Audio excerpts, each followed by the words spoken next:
जय माता दी। कैसे हैं आप सबका स्वागत है मेरे इस यूट्यूब चैनल पर। आज का टॉपिक है कि माँ काली की शक्तियाँ जागृत होने पर क्या अनुभव होते हैं। जब माँ काली की शक्तियाँ जागृत होती हैं तो व्यक्ति को कुछ अनुभव होना शुरू हो जाते हैं, जिससे कई बार वो घबरा जाते हैं और पूजा पाठ भक्ति करना सब छोड़ देते हैं। क्या अनुभव हैं, क्या उनके परिणाम होते हैं, उन सब के बारे में आज हम चर्चा करेंगे। चर्चा में आगे बढ़ने से पहले जल्दी से हमारे चैनल को सब्सक्राइब कीजिए, बेल आइकन दबाइए ताकि हमारे द्वारा अपलोड की गई हर वीडियो की नोटिफिकेशन आपको मिल सके। तो चलिए पढ़ते हैं वीडियो में आगे।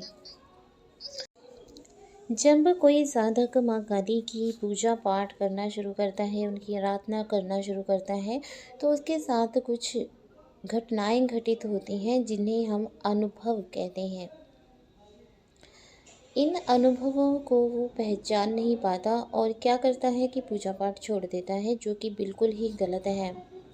ज्ञान की कमी होने के कारण या सही मार्गदर्शन न मिलने के कारण ही साधक ऐसा कर पाता है कि वो पूजा पाठ छोड़ देता है, डर जाता है, घबरा जाता है और कहीं ना कहीं वो ब्लेम करता है कि मैंने माँ काली की पूजा घर में की, इसलिए मेरे साथ ऐसा हो रहा है। जबकि माँ काली जो है वो इतनी ज़्यादा ममतामयी है, इतनी करुणामयी है, इतनी कृपा लुटाने वाली है कि वो अपने साधक पर कभी भी कोई आँच नहीं आने देती है। लेकिन जो नए नए साधक होते हैं, बिना गुरु धारण किए हुए ही साधना करनी शुरू कर देते हैं, उन्हें इस बात की नॉलेज नहीं होती, जिसकी वजह से उनके साथ ऐसी समस्याएं होनी शुरू हो जाती हैं। तो होता क्या है, जब कोई साधक नया साधक नई नई भक्ति करनी शुरू करता है और उसको ज्ञान नहीं होता, कोई गुरु नहीं होता उसका, तो माँ काली स्वयं एक गुरु के रूप में उनका मार्गदर्शन करना शुरू करती है। एक गुरु के रूप में तो जैसे बच्चा कोई स्कूल में पढ़ता है और उसको मैथ का कोई टफ सम मिल जाता है करने के लिए, तो टीचर क्या करती है, उसको मैथ का सम देती है टफ करने के लिए। और जब वो बच्चा नहीं कर पाता है तो जो टीचर होती है वो उसको अच्छे से समझाती है कि ये जो सम है इसको इस फार्मूले से सॉल्व किया जा सकता है। वो फार्मूला लगाते ही बच्चे का जो सम है वो सॉल्व हो जाता है। उसी प्रकार से माँ काली जो है, जब माँ काली की शक्तियाँ जागृत होनी शुरू होती हैं तो माँ काली भी एक टफ सम के तरह ही साधक की लाइफ में थोड़ी सी प्रॉब्लम क्रिएट करती हैं ताकि जो साधक हैं वो इस बात को समझ सके कि इस परिस्थिति से किस प्रकार से बाहर निकलना है ना। वो अपना दिमाग लगाए, वो कुछ ऐसा करे जिससे वो इस परिस्थिति से बाहर निकल सके। देखिए, माँ काली हर किसी पर अपनी शक्तियाँ नहीं लुटाती हैं। जो माँ काली को बहुत ही ज़्यादा प्रिय साधक होते हैं, ठीक है, जो छल कपट से बिल्कुल ही परे होते हैं, बहुत ही ज़्यादा नाजुक मन के होते हैं, उनकी माँ परीक्षाएं लेती है। क्यों लेती है? क्योंकि देखिए, जैसे एक सुनार है, ठीक है, आप कोई गहना बनवाने के लिए सुनार के पास जाएंगी तो सुनार क्या करता है, मान लो कि आपने कोई टीका बनवाया माथे पर, जो लेडीज़ लगाती हैं वो टीका आपने बनवाया, तो जो सुनार है वो क्या करता है, उनके पास छोटे छोटे सोने की ईंटें या सोने के बिस्किट होते हैं, ठीक है, जो किलो के 2 किलो के इस प्रकार से होते हैं। तो होता क्या है कि सुनार उस ईंट को थोड़ा सा, जितना आपने वजन का वो मांग टीका बनवाना है, उतने वजन का वो बिस्किट से, सोने के बिस्किट से सोना काट लेते हैं। अब काटा किससे? नुकीले औजार से काटा, ठीक है। फिर वो क्या करते हैं, उसको गर्म करते हैं और पानी की तरह, लिक्विड की तरह उसको पिघला देते हैं आँच के साथ, आग के साथ, ठीक है। उसको जलाते हैं, तपाते हैं, फिर उसको ठोस बनाते हैं, फिर उसको हथौड़ी के साथ, सुनार की एक छोटी सी हथौड़ी होती है, उस हथौड़ी के साथ उसको कूटते हैं, उस उसको आकार देते हैं। ठीक है, आकार देते हैं, नुकीले औजारों के साथ उस पर चित्रकारी की जाती है, उस पर डिज़ाइन बनाए जाते हैं। बहुत मेहनत के बाद कहीं जाकर मांग टीका बनता है, फिर उसको पॉलिश किया जाता है। पॉलिश किया जाता है, उसमें फिर चमक बहुत ज़्यादा आ जाती है। फिर वही मांग टीका जब आप पहनते हैं तो आपकी मांग में वो टीका इतना अच्छा लगता है, इतनी शोभा आपकी बढ़ा देता है कि कहना ही क्या। तो इसी प्रकार से अलग अलग गहने बनते हैं। और आप क्या हैं, जब आप भक्ति कर रहे हैं तब आप भी एक सोने की ईंट की तरह हैं, जिसे माँ परीक्षाएं लेकर एक गहना बनाती है। और जब गहना किसी महिला के या पुरुष के तन पर सजता है तो उसकी शोभा को बहुत ज़्यादा बढ़ा देता है। देखने वाला भी कहता है कि वाह, ये बहुत सुंदर लग रहे हो ये गहना पहनकर। तो उसी प्रकार से माँ जब आपकी परीक्षाएं लेती हैं तो आपको भी कुंदन बना देती हैं, आपको भी कुंदन बना देती हैं। और आपका नाजुक सा जो मन है ना, वो इतना ज़्यादा कठोर हो जाता है कि हर एक परिस्थिति से आप आसानी से बाहर निकल सकते हैं। यानी कि माँ जो परीक्षाएं आपकी लेती हैं, जैसे आपने भक्ति करनी शुरू की, ठीक है, या कोई साधना करनी शुरू की, तो हल्का सा झटका आपको लगता है, या तो कोई काम बिगड़ जाता है या घर में लड़ाई झगड़े शुरू हो जाते हैं, क्योंकि माँ काली जो है वो आपके धैर्य की परीक्षा लेती है कि आप में धैर्य कितना है। क्या जरा सा आपकी ज़िंदगी में तूफान आएगा तो क्या आप मेरी भक्ति छोड़ दोगे? ये माँ परीक्षा लेती हैं, क्योंकि जब माँ ने आपको अपनी शक्तियाँ देनी है, आप उन शक्तियों के लायक भी हैं या नहीं, ये देखती है माँ। ठीक है, तो इसलिए आपकी परीक्षाएं होती हैं, और जब आप उस परीक्षा को पार कर लेते हैं तब माँ आपको अपनी शक्तियाँ देती हैं। और जब भी माँ काली की आप कहीं ज्योत जगानी शुरू करते हैं, आप माँ की साधना आराधना शुरू करते हैं, तब माँ के आने से पहले माँ के दूत आते हैं। और माँ परीक्षा नहीं लेती है, माँ अपने दूतों के द्वारा आपकी परीक्षा लेती हैं। तो माँ के जो दूत होते हैं वो आपकी परीक्षा लेते हैं, और माँ आपको पूरी शक्ति प्रदान करती है कि आप उस परीक्षा से बाहर निकल सकें। देखिए, अगर बात करें कि परीक्षाएं क्यों होती हैं, अब आप खुद को देखिए कि जब आप छोटे थे तो आपके पेरेंट्स ने आपको नर्सरी क्लास में डाला, LKG, UKG, first, second, third, fourth, आपने सब क्लासें पार की। स्टेप बाय स्टेप आप एक एक क्लास को पार करते गए, लेकिन आपकी जो परीक्षा थी वो फर्स्ट क्लास से ही होनी शुरू हो रही है। जब आपने स्कूल में एडमिशन लिया, चाहे नर्सरी में लिया, LKG में लिया, UKG में लिया, आपकी तभी से परीक्षाएं हो रही हैं, है ना। आप सारा साल पढ़ते हैं, सारा साल पढ़ने के बाद आपका एग्ज़ाम होता है, परीक्षा होती है। फिर जब आप उस एग्ज़ाम से पास हो जाते हैं, फिर आप अगली क्लास में चले जाते हैं। ठीक है, अगर मान लो कि आपने सारा साल पढ़ाई की, लेकिन आपने एंड में आकर, जब आपकी परीक्षा थी, आपने परीक्षा ही नहीं दी, आपने स्कूल छोड़ दिया, या आपने किसी वजह से अवॉइड कर दी कि परीक्षा दी ही नहीं, तो क्या आप अगली क्लास में चले जाएंगे? नहीं जाएंगे। आपको फिर से वो क्लास में ही रहना पड़ेगा। और जब तक आप परीक्षा को पास करके पास नहीं करते, आप अगली क्लास में नहीं जा पाते हैं। उसी प्रकार से जब माँ ये चाहती हैं कि अब आप भक्ति के मार्ग पर एक कदम आगे बढ़ जाएं, तब माँ आपकी परीक्षा लेती है, क्योंकि माँ भी चाहती है कि आप एक एक करके हर एक लेवल को पार करें और उच्च लेवल के साधक बन जाएं, है ना। तो इसलिए परीक्षाएं होती हैं। तो जब माँ काली की शक्तियाँ जागृत होती हैं तो सबसे पहले आपकी परीक्षाएं ही होती हैं, क्योंकि आप जब उस परीक्षा से पास होते हैं तभी आप नेक्स्ट लेवल पर पहुंच पाते हैं। ठीक है, तो ज्ञान प्राप्ति के मार्ग में, भक्ति के मार्ग में परीक्षाएं होती ही होती हैं। आपके धैर्य की परीक्षा होती है, आपके काम की परीक्षा होती है, ठीक है, आपके संयम की परीक्षा होती है, आपके क्रोध की परीक्षा होती है, आपके लोभ की परीक्षा होती है। और धैर्य की परीक्षा तो सबसे बड़ी परीक्षा होती है, क्योंकि बहुत से लोग धैर्य ही नहीं कर पाते हैं और वो कहते हैं कि नहीं, जब से पूजा पाठ शुरू किया है तब से ऐसा होना शुरू हुआ है, तो वो पूजा पाठ ही छोड़ देते हैं या वो किसी भक्त ओझा के चक्कर में पड़ जाते हैं और उनके पास जाते हैं। अगर तो वो भक्त ओझा सही है तो वो आपको सही मार्गदर्शन देता है, सब सही गाइडेंस आपको देता है और आप अपनी भक्ति को कंटिन्यू करते हैं। ठीक है, तो अपनी भक्ति में, आपकी भक्ति में जो भी गलतियां हो रही होती हैं आप उनको सुधार लेते हैं।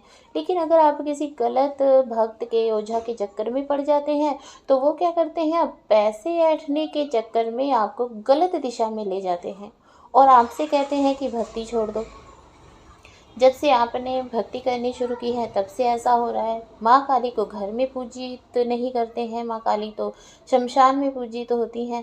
तो ये सब बातें आपके दिमाग में डाल देते हैं, जिसकी वजह से डर कर आप या आपके परिवार वाले भक्ति ना करने के बारे में सोचना शुरू कर देते हैं।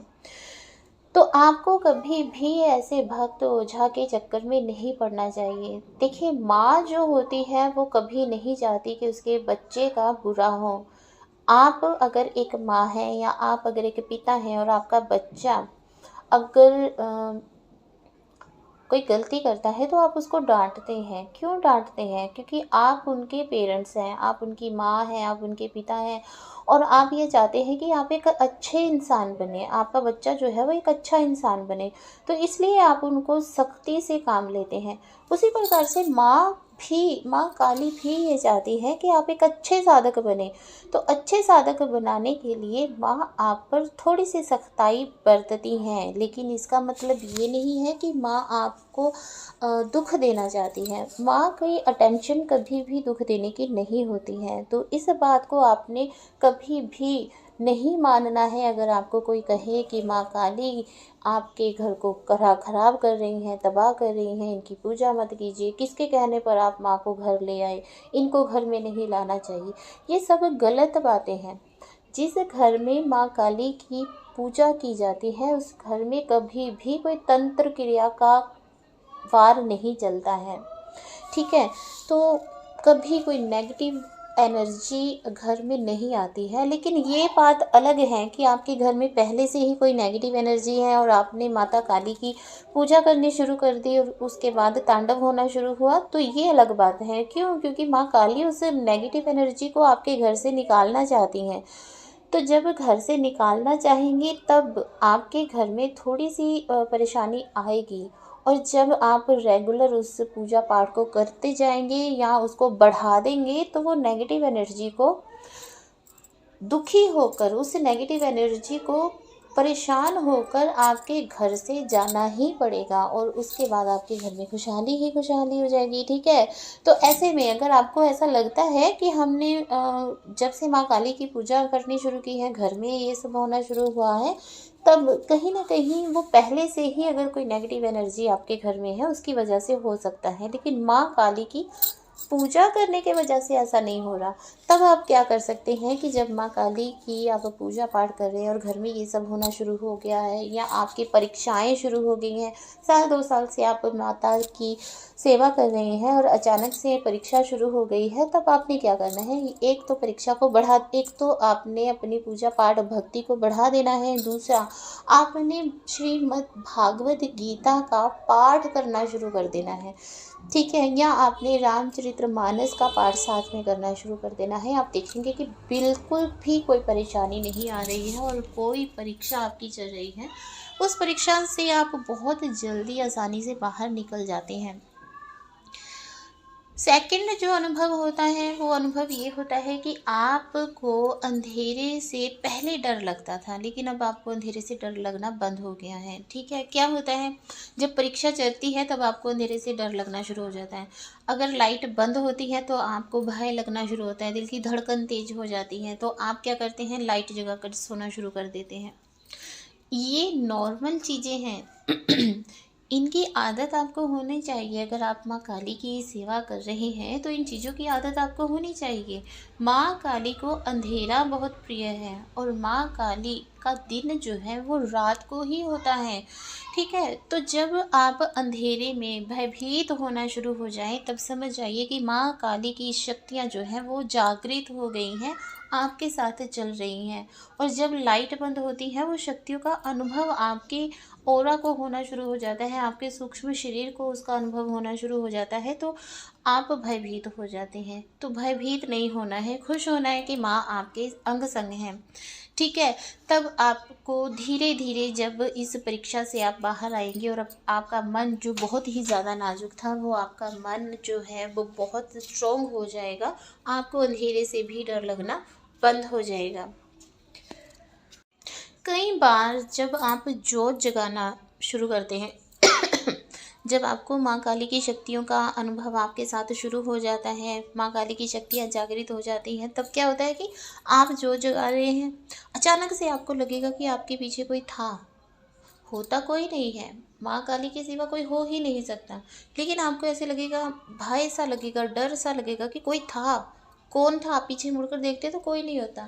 इस चीज़ की भी आपको आदत होनी चाहिए। आपको पता होना चाहिए कि माँ काली की शक्तियाँ जब जागृत होती हैं, तो माँ की शक्ति जो आपके पीछे खड़ी है ना, उसी का ये अनुभव है। तो ऐसे में आपको भयभीत नहीं होना है और आपको प्रसन्न होना है कि माँ काली आपके अंग संग हैं। तो बहुत से लोग हैं वो भयभीत होने लगते हैं, फिर उनका मन जो है वो इतना ज़्यादा भयभीत हो जाता है कि वो डर के मारे जोत ही जगाना छोड़ देते हैं। कि जब मैं जोत जगाता हूँ मुझे लगता है मेरे पीछे कोई है, तो वो जोत जगाना बंद कर देते हैं। तो ऐसी गलती आपको नहीं करनी है, क्योंकि माँ काली आपकी परीक्षा ले रही है कि आप के साथ मैं हूँ, कहीं आप भयभीत तो नहीं हो रहे हैं। क्योंकि देखिए, वो एक एनर्जी है। माँ काली कलयुग की जागृत देवी हैं, ठीक है। तो जहाँ इनकी जोत जगती है ना, तो वो हमेशा के लिए उस जगह पर विराजमान हो जाती हैं। हमेशा के लिए उस जगह पर जब वो विराजमान हो जाते हैं, तब ये अनुभव आपको होना शुरू हो जाता है कि हाँ, वो मेरे साथ हैं, मेरे पीछे खड़े हैं। आपको भयभीत नहीं होना। जब आपको ऐसा लगे कि मैं जो जगा रहा हूँ, कोई है मेरे पीछे, वो कोई नहीं है, वो माँ ही है। तो माँ से कैसा डर? अच्छे मन के साथ आपने, कैड़े मन के साथ आपने पूरी जोत जगानी है, पूरा ध्यान लगाना है, मेडिटेशन करना है। अपना जो भी आप मंत्र उच्चारण करते हैं, उस मंत्र का उच्चारण आपने करते रहना है। अगर आपको ये अनुभव हो रहा है कि पीछे कोई खड़ा है, तब भी आपने भयभीत नहीं होना है, क्योंकि माँ तो हमेशा ही आपके अंग संग रहेंगी। फिर भयभीत होना ही क्यों? जब हमने इन शक्तियों के बीच में ही रहना है, फिर इन शक्तियों से भयभीत होना ही क्यों? और माँ अगर आपके पीछे खड़ी है, तो आपको अपने डर को निकाल देना है कि आपके पास कोई बुरी शक्ति आ सकती है। क्योंकि जब माँ काली ही आपके पीछे खड़ी है आपकी रक्षा सुरक्षा के लिए, तो कोई नेगेटिव एनर्जी तो आपका बाल भी बांका नहीं कर सकती। तो जब नेगेटिव एनर्जी बाल बांका नहीं कर सकती, तो माँ से क्यों डर रहे हैं आप? तो डरना नहीं है, आपने अच्छे से पूरे मन से, पूरी लगन से पूजा करनी है, पाठ करना है, भक्ति करनी है और माँ की आराधना करनी है। जब माँ काली की शक्तियाँ जागृत होती हैं और आपको वो शक्तियाँ प्राप्त होनी शुरू हो जाती हैं, तब आपके पास अगर कोई पीड़ित व्यक्ति जिसे किसी ऊपरी बाधा की पीड़ा है, या उसे कोई गुप्त रोग है जिसके बारे में उसे नहीं पता, ठीक है, आपको पता चल जाता है कि इसको आने वाले समय में ये रोग होने वाला है, क्योंकि आपके पास माँ काली की शक्तियाँ जागृत हो चुकी हैं। आपको ये पता चल जाता है कि इस व्यक्ति के साथ कोई नेगेटिव एनर्जी है, आपको पता चल जाता है कि इस व्यक्ति पर कोई तंत्र क्रिया हुई है, आपको पता चल जाता है कि इस व्यक्ति का आने वाले समय में इस तरह से कोई एक्सीडेंट होना है, कोई दुर्घटना होनी है। तो ये जो अनुभव है, ये बताते हैं कि आपके पास जो है वो माँ काली की शक्तियाँ जागृत हो चुकी हैं, ठीक है, आपके लिए जागृत हो चुकी हैं। तो आप जो है उन शक्तियों का प्रयोग करके उस व्यक्ति को सचेत भी कर सकते हैं, या उसकी समस्या का समाधान भी कर सकते हैं। जब माँ काली की शक्तियाँ जागृत होती हैं और बहुत लंबे समय से अगर आपके घर में कोई बीमार है, तो उस व्यक्ति की बीमारी ठीक होनी शुरू हो जाती है। आप अगर उसको जल भी बनाकर दे देते हैं या उसके मस्तक पर भी हाथ रख देते हैं, तो वो व्यक्ति जो है अच्छा होना शुरू हो जाता है, ठीक होना शुरू हो जाता है। तो ये भी अनुभव बताता है कि माँ काली की शक्तियाँ जागृत हो गई हैं। ऐसे छोटे छोटे से बहुत से अनुभव होते हैं। अगर आपके घर में कोई बीमार है और आपको लग रहा है कि वो व्यक्ति अचानक से ठीक होना शुरू हो गया, काफ़ी लंबे से समय से बीमार था लेकिन अब ठीक होना शुरू हो गया, रिकवरी होनी शुरू हो गई है, समझ जाइए कि माँ काली की शक्तियाँ जागृत हो चुकी हैं और आपके घर में माँ काली की शक्तियों के द्वारा रोग जो हैं वो कटने शुरू हो गए हैं।